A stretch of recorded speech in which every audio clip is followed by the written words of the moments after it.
This is Harder As It Plays. This is Tomb Raider. I'm Dan Hobbs. Ben Quai's taking controls for this one. Are you feeling rusty, Ben? We haven't done one of these in a while. Yeah. Happy New Year! In March. Good. Good input.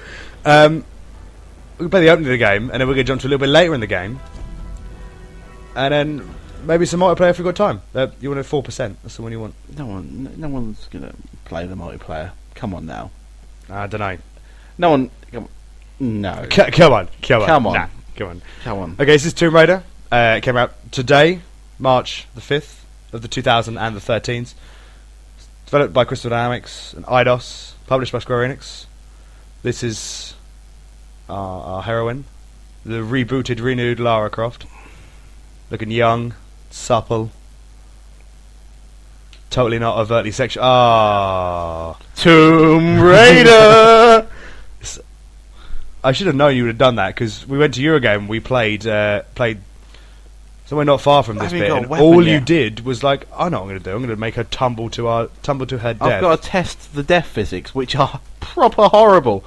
I think it's safe to say that this game has worse death animations than Dead Space. They are truly terrifying. Yeah, there's been I've played, like, I'm not finished. Plays with the subtitles on. I play with the subtitles on, so the watchers, the viewers, that's the one, could see what's going on. No, there has been moments in this game I haven't finished it. I'm feeling I'm getting towards the end, but there's moments where it's truly shocking. Truly, just like I recoiled at times. Tomb Raider. You can't die from that fall. I like her monkey Scrabble, as I've dubbed it. So the obvious comparison to this game is that of the Uncharted series. I'm not going to go out on a limb here. Is it because we're on a tree? Yes. That'd be a branch. I'm going to go out on a limb here and say that it does do the climbing better than Uncharted. Yep. Well, you've said it. But then, the thing is, Tomb Raider came first. It pretty much invented the genre. Uncharted came along and, well, improved it, gave it that cinematic edge. Yeah. And now this really is Lara Croft full circle. She's stolen it back. And she's improved it. You know, the monkey Scrabble, you know, when you're running you press B and you'll do that and you can roll. Later on in the game, if you buy an upgrade, you can press Y after that and do a little, like, dirt throw to distract enemies. I've also unlocked the move of, you know, you can do that monkey Scrabble and like stab a dude in the leg as you dodge past him. Like, they use it quite well. That and I don't know if you have it in the game yet, Quai, but you have the climbing axe. I do have the climbing axe. I have, which it's more layers of traversal. Without spoiling anything, I'm at the shanty town. I am not at the shanty town. Good. There's a deer. I'm going to kill it. In the eyes. If you turn to your left, I believe it's your left. That's my left. Left. Rope. That comes later. Again, you can fire rope arrows, which is again another layer of traversal. That makes it just that little bit different from Uncharted. The progression in this all makes sense logically. All your upgrades you get at a logical time and make sense, rather than just rather than you having all the tools at the beginning, or just getting them randomly. You get the rope, and then you get something else, and then you get something else. I'm like 7 or 8 hours in, I believe, something like that. You saw it in the title screen, 37% of the game done, that's including collectibles and stuff. And I'm still getting new equipment, like, not really to spoil anything, but arrows that may or may not be fiery. It's pretty fun. Yes, I just started using them. Some dudes were on fire. What happened first was they got headshotted, which is pretty bad, and then they were on fire. So they were just literally having the worst day. While we're on progression, story, it's pretty good. They do the story. I'm big fans of story. Both of us. They do story and they do characterization really well. Yeah, well, there's two main characters in this game, really. You've got Lara, Miss Croft, and you've got the island, Yamatai, which is a fantastic beast and is just a pretty place to be on. Oh yeah, And yeah. also terrifying, and also interesting archaeologically. You know, you've got layers and layers of history on this place for you to peel back and uncover with Lara as she grows. It's like if they made Lost into a video game and Kate was the main character. They made a Lost video game, Hobbs. It was shit. We played it. We don't like to think about that, us Lost fans. 1,000 G's. What are you doing anyway? I'm just exploring, just showing some of the natural, Running and some jumping. some animations. It's just a pretty play. Like you've got, like I said, about the layers of history. You've got a couple of bunkers back there. There's some World War II stuff in there. Yeah. They do the. If only she could time travel. Funnily enough, this is not a dead island. There's lots of life on it. Was that a joke at the game Dead Island's expense? It is. All right. Just me. Go skin that deer. Killing all the animals. Oh, but now we're going to get a cutscene. Oh no! So you can skip. I've heard. You can skip the heard this cutscenes. before. No, because this is showing the emotionality of the character. She is not the hard-witted, big, pixelated, breasted character that you once knew. She is the big-breasted university graduate with feelings and doesn't want to kill. Speaking of the feelings stuff, it's they pull a new term. I like to talk about. They pulled a Far Cry 3 or a Jason Brody of, oh man, I just made my first kill. I'm really sad. And then 5 minutes later, all the island is on fire and I'm screaming like a madman.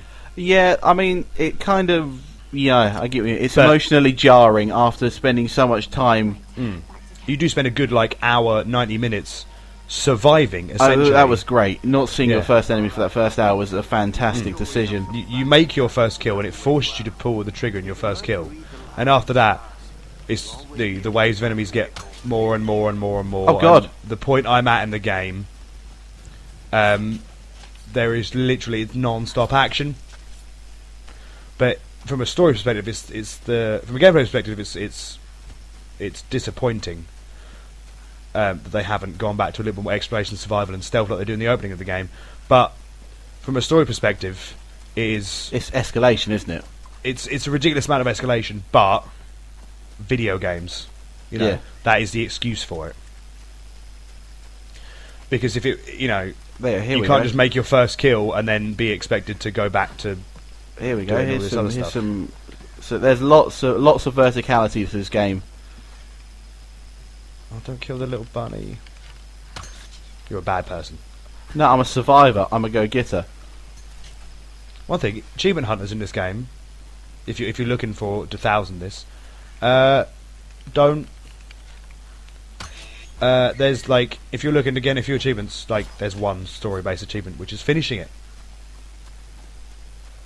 But the thing is, which I haven't found with other games, is I want to get everything in this game because of the history, because of I want to learn more about Yamatai. It really does draw you in. It's a good place to explore. It's like Assassin's Creed 2 was for me, where I did everything in that game, everything, and this I feel has the same. It's going to have the same effect on me. Obviously, not as much open worldedness because this is you've got areas, but it is a linear experience. Yeah, you are moving from place to place to place to place to place to place to place, but you can fast travel between those places, between each little campsite that you find on your course of your adventure through the game. You go back, and each one there's a few paths, there's a few offshoots and stuff like that. You go back to the campsite, which will show them the upgrade trees. I will, but let's show them. How about this? Talk to them about this. Okay, this is Survivor Instinct, which is basically your detective mode from Arkham Asylum, Arkham City. You press the left bumper rather, and all the things that are important in the environment will glow a lovely shade of gold. And your objective marker is the little diamond fella. Like these bad boys. So obviously that thing is shot, and there you go. You shoot those things, you get challenges for XP. Your XP goes towards not necessarily a leveling system per se, but you build up enough XP, you get a skill point to spend back at the campsite, which I suppose we'll get to. Well, we're going. I'm in hitting a that. minute. Sorry, I really like being Predator. Yeah, the achievement for killing 50 dudes with a bow, Predator. You know, they don't mess around. So once you use your survival instance again, every now and again that will pop up. I haven't felt the need to use it very much, but then I like finding secrets on my own. But it's enough of a help. It is. Just in case you get lost, because obviously islands all look the same. You miss the campsite. Oh, I know what I'm doing. Trust me, I've got to show everyone all the cool bits. If you see, I've got to show everyone. You got to kill the secrets. I did wonder what those things were. Challenges, man. Challenges in each area. And this stuff is fantastic. I know it might look, oh, she's just crawling under a rock, but the way she does it so naturally, and the way this game squeezes you into tight spaces, no pun intended, and Lara has to feel her way along walls, it's all very natural and it flows. I mean, I do like the way she feels. The animations are truly fantastic. Now we are at base camp. One of the bases, it's the first base camp you get to. It's telling us we got to spend the skill point, man. When you upgrade, you do things, you get experience.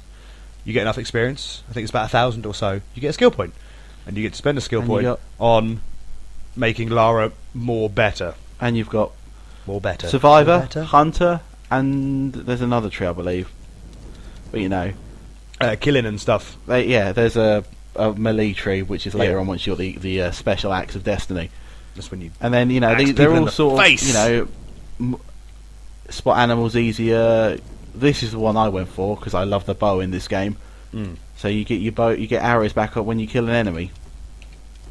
And some of those they link together. Yes. So you have to have one to have. You have to have the arrow one to have the scavenging one, and then get 6 talents. You'll unlock the next set of the next set of thing, and they go up to like a third tier. Yeah, there's where you rookie, hardened specialist, where you basically become super awesome at all things. And now we're going to get some more emotionality from this struggling young girl on the island. This is Conrad Roth, captain of the Endurance.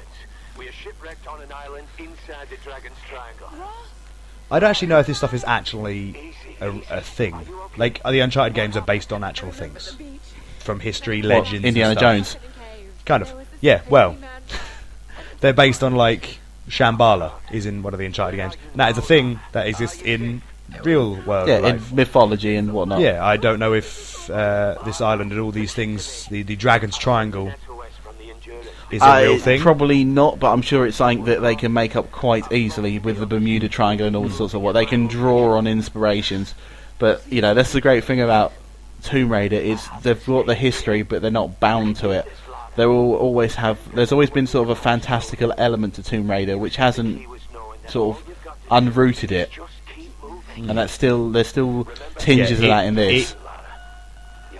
Well, when you say tinges, I'm a little bit further in the game than you, but it does get a little bit crazy. But you know, that's Tomb Raider, and that's why you play them. I have to say that Camilla Luddington, the new Lara, I think there's been about 5 Laras now. It does a fantastic job of, like I said earlier, bringing emotion to the character.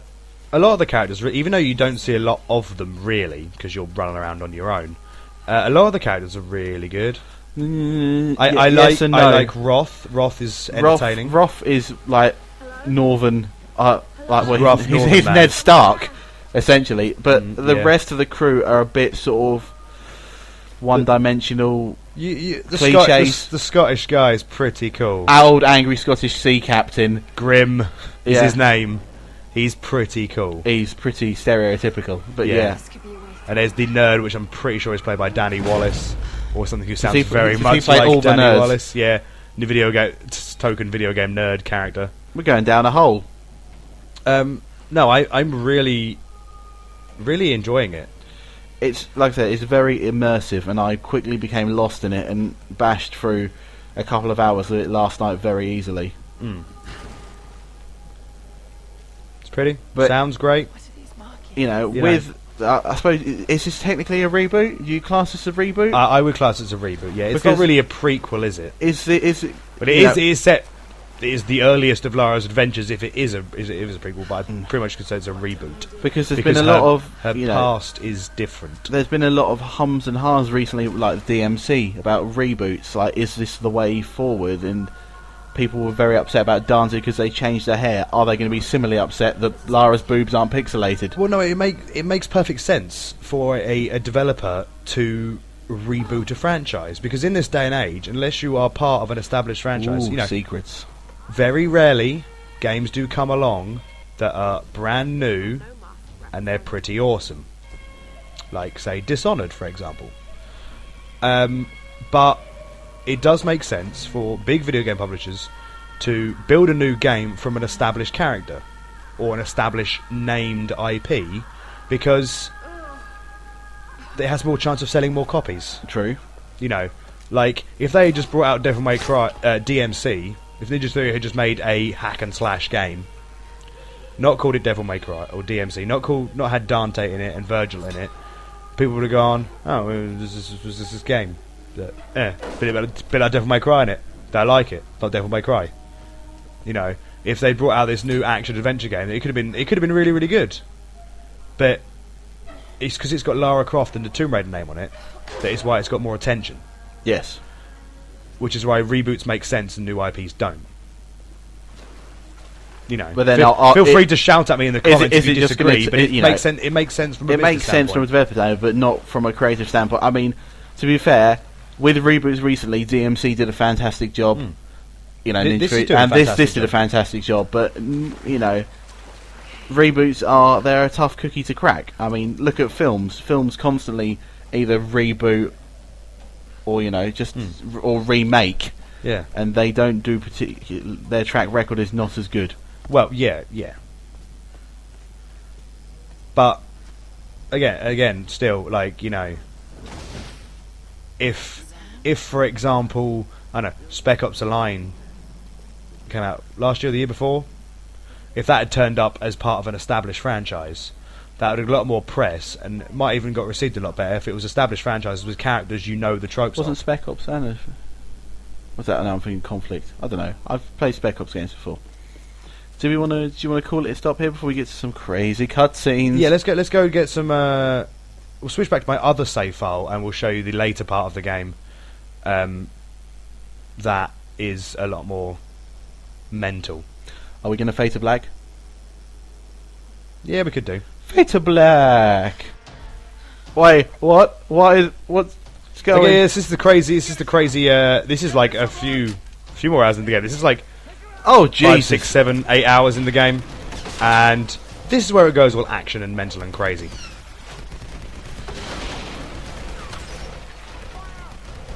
I think you shot the barrel.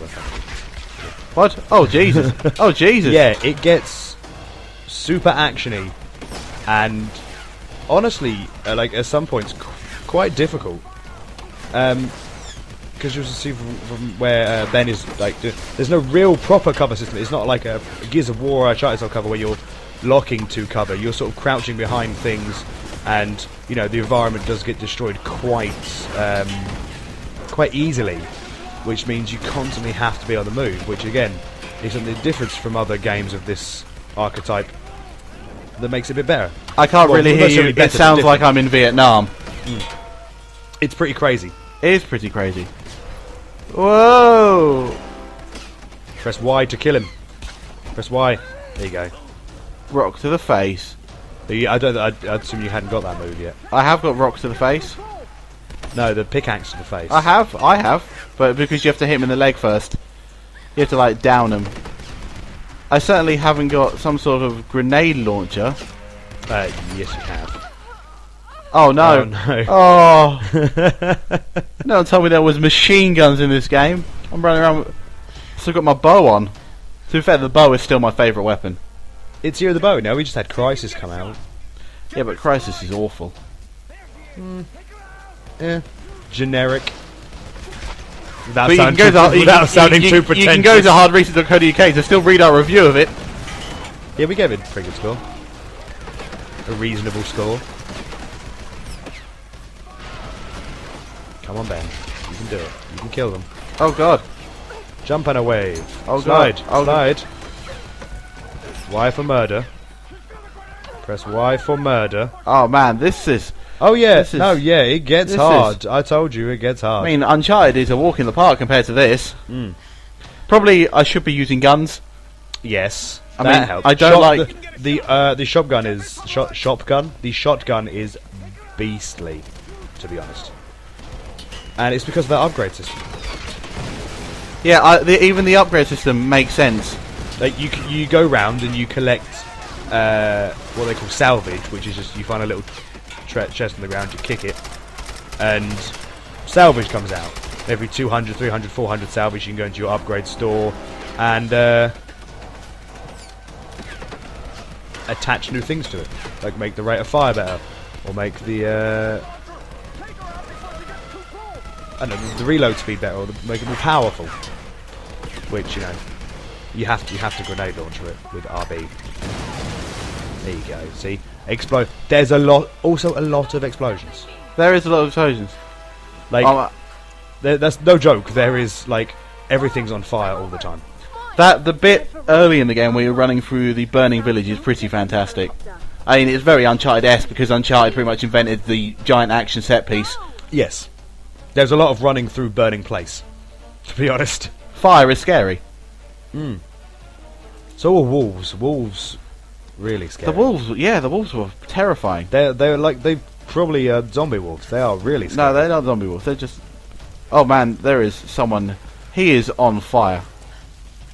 I'm trying to think of downsides to it so far. You know, we haven't touched the multiplayer yet.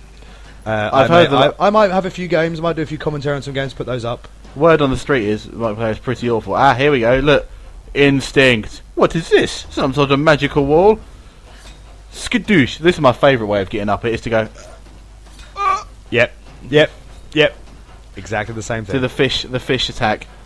Jump and in. Oh no, more dudes. So I told you, it's like at this point in the game, it's almost non-stop. But to its credit, you can then Can't do that. Oh dear. can't do that. To the game's credit, you can, you know, when you get to a campsite, you can instantly fast travel and go explore somewhere else a bit. You know, sure, it could take you out of the experience a little bit, but Yes, You I can haven't do found that. myself going back yet. I feel I will do that once the main story is done. yeah. I've got to stop them from getting on that helicopter. Oh, Good it's a helicopter. Well, we can't have helicopters on this island. Another set piece involving burning things of the sky. Burning things off the sky. I don't want to spoil anything, but after the radio tower, when there is a burning thing from the sky. Yeah. That's- So Ben Quire, master of Oh dear. tease. Oh dear, I don't want none of you. I don't want none of you. I'm sure. I don't. There is one. Oh no! real Quick time fun- event. Before we well, we could talk about the quick time events. They are They are frequent. yes. Like There are many quick time events. Oh Jesus! But I don't really mind them so much because they are, you know, a bit more timingy based and a bit more. They're quite much skill than just mashing a button. You've got to wiggle, and you've got to press this and press that, and then press this at the right time. So they're still a bit stupid, Yeah. as all quick events are, but not totally awful. I'll get to the chopper. I can't do the accent. Yeah, from a storyline perspective, there's very few downsides. You're getting a great story with a great character, but I've heard the multiplayer is pretty tacked on. Well, we Not that we've played it, so we can't judge. Yeah, we shall find out. But from what I've heard, One final point before we sort of begin to wrap this up. This game is disgusting. This game is very brutal. And this game has actually horrific. got a lot of down marks in reviews for being too violent. Like, literally, Lara gets the 7 shades of shit kicked out of her. Does that bother you? Like, I have sort of visibly recoiled at points. I think you know the bit where I mean, Yes. where she Yeah. slides down the ravine. Yes, well, let's not spoil that because That's there's a lot of points in this game which are legitimately disgusting. I don't see it getting marked down if no. I was to review this game, but I can see people's point. Yeah. But I do think it adds a sense of It made me go, oh god, I can't let that happen to her again. Yeah. Well, it adds a sense of sort of not graphic realism in the sense that this game is actually could happen, but it's like, oh god, that death is realistic, and like you said, you don't want it to happen. Like I said, the deaths are worse than Dead Space. It truly is. Yeah. Shall we leave it on this cliffhanger? Will she survive? Yeah. Well, yeah, she will, because you're about to jump into a helicopter. Or you're going to fall to your death. Oh no, I didn't. Tomb Raider. Yeah, that's Tomb Raider. We'll have a review up on the site soon, and maybe some other video things. See what I can do. Shall I see what I can do this time? Maybe some OMGs. You gonna do an OMG? Oh, I'm sure I will. There is an achievement which I've got in mind. We'll see what we can muster up. Obviously, subscribe, like the video, leave a comment below, because that helps us out.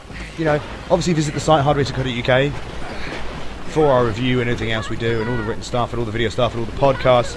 Wonder us. We're on Facebook. We're on Twitter. We're on all the things. We're on the internet. Yes. And we'll see you next time a big game comes out, I suppose. Yes. Any final words on Tomb Raider? Final thought. Tomb Raider. It's pretty violent. You'll love it. Let's go. Going. It didn't feel new enough. It just felt shiny and new, but the same as what we're playing now. Killzone is just a shooter. Drive Club is just a racing game. Destiny, it's another shooter. Infamous, we've seen those games before. Even Watch Dogs, this new thing that at last year's E3 everyone went, oh my god, this is the second coming of Jesus Christ. When they showed it last night, it still looks impressive. But you have to remember, it's made by Ubisoft. They have we love Ubisoft, everyone loves Ubisoft, but they have a very hit or miss track records. They can shit out gold like Splinter Cell Conviction, but they can crap out something middling like, Assassin's Creed 3. Some of the level design always runs a bit flat. Some of the side missions aren't very great. But still, it's a really good concept, so pro tip for that one is be cautiously optimistic about Watch Dogs.